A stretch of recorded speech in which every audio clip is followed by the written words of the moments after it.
Hello, light and geometry students. In this assignment, we're going to talk about the areas of polygons. And when we say polygons, we really mean just regular polygons. When we say regular, that means that all the sides are the same and all the angles are the same, not if it's stretched out. Here we have a hexagon, but this same thing will work with an octagon or a decagon or a 38agon. And the trick for these shapes is, well, there's a couple of them. And the first, probably easiest one is to not think of it as one shape, but rather think of it as a collection of triangles. Here, this hexagon becomes 6 triangles. If it was an octagon, it would be 8 triangles, or a 40agon, it would be 40 triangles. And what we want to do is basically find the area of one of these triangles and then multiply by how many there are. So we're going to find the area of just this one triangle. In order to do that, we need 2 measurements. We need to know the base and height of that triangle. And our formula for area of a triangle is 1/2 base times height. So since our hexagon here had 6 triangles in it, we're going to do area of a triangle times 6. Now we're going to take a look at this, and this is kind of a different way to do it for each problem. Instead, what we're going to do is we're going to turn this into a single formula that we can use, where this number up front here, this is how many sides a shape has. That's always how many triangles we end up with. Now we'll do this just for a hexagon at first. If we try to simplify this a little bit, this 6 times 1/2, well, that's half of 6. That's just going to be 3. So the area of this thing is really 3 times the base times the height. Now, 3 base, if we look at that in the picture, 3 bases, that means 3 of the bottoms of the triangles. That's all this. Now, no matter what shape we started with, it's going to end up that this number that we end up with, in this case, 3 bases, if it was a different shape, it might be 10 bases or whatever, but it's always halfway around the shape. So our base, since there's more than one triangle, always ends up being half of the perimeter. So our formula for finding this thing, we're going to find the perimeter. We're going to take half of that. That's always going to be part of what we do to find the area of a regular polygon. The second thing we got to talk about is height. Now, the height here, this isn't the height of the hexagon, so it's a little misleading to call this height. So we're going to come up with a new word for this. Instead of calling this height, this is really the distance from the center of the shape to the middle of one of the sides. We can't call that height, at least not height of the hexagon. So we come up with a new word, and that new word, it's one you've not heard before probably. It's called the apothem. So what we want to do for our formula to find the area of this thing, it's 1/2 times the perimeter times the apothem. Now there's more than one way to think about this and more than one way to get this formula. I'm going to show you a couple other ones really fast. But essentially what we're going to, but whichever way we do it, we're going to be focused on using this formula no matter how we get it. See, another way to get to the same thing is here's our hexagon, and it's broken up into triangles. If we simply rearrange the triangles, we can turn this shape into a parallelogram. And now, to find the area of the hexagon, we just need to find the area of this parallelogram. Well, area of a parallelogram is this length, the base, but notice it's half the length of the sides of the triangles. Here's 3 triangles. This is going to end up being half the perimeter for our base. And then the height of our parallelogram is going to be the length of the apothem anyway.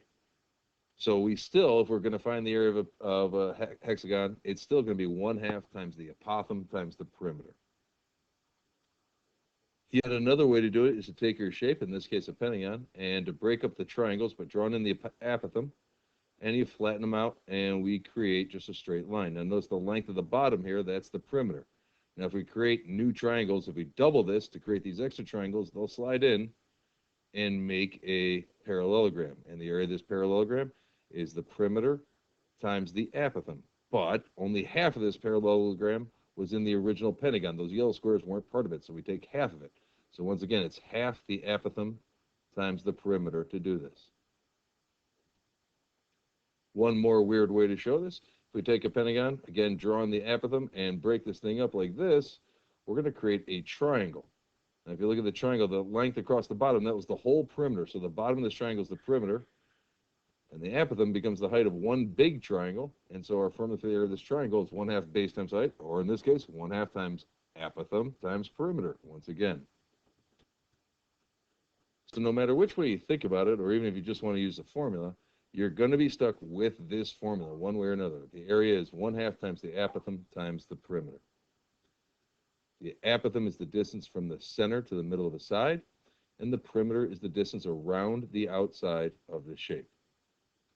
So we're going to start with some problems here. Here we're going to find the areas of these two shapes. I'm going to do the problem on the left and ask you to do the problem on the right.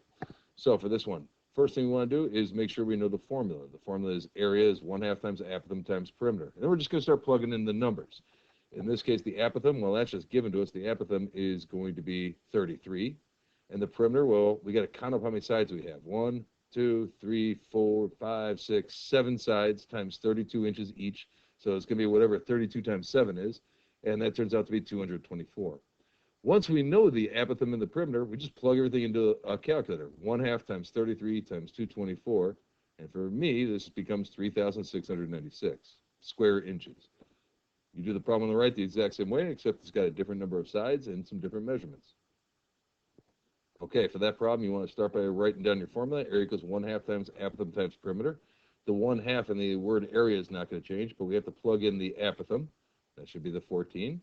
And the perimeter, well, we got to figure out how many sides and how long each side is. Each side has a length of 10, and it has 8 sides. So it's 8 times 10, or 80 for our perimeter.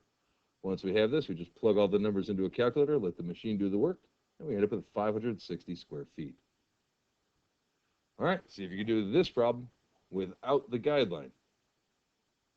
All right, first thing, formula.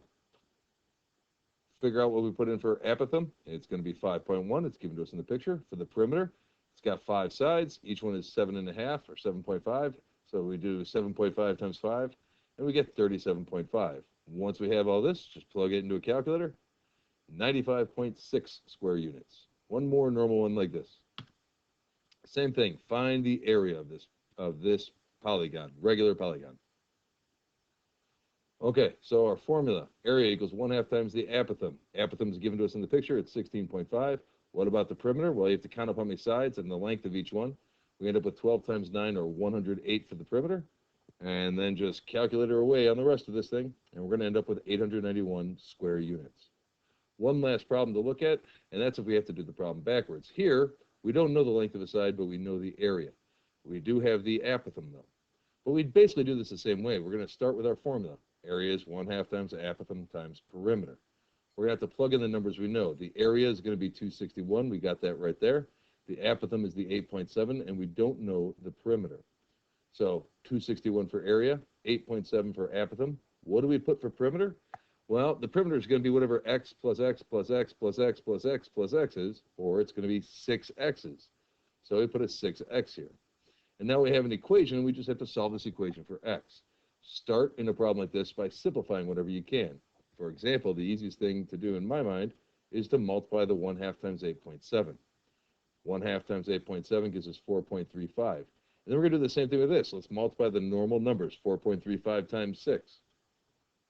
If we do that, we get 26.1. So we have 261 equals 26.1 times x. All we have to do is divide by the 26.1, and we'll get x is equal to 10.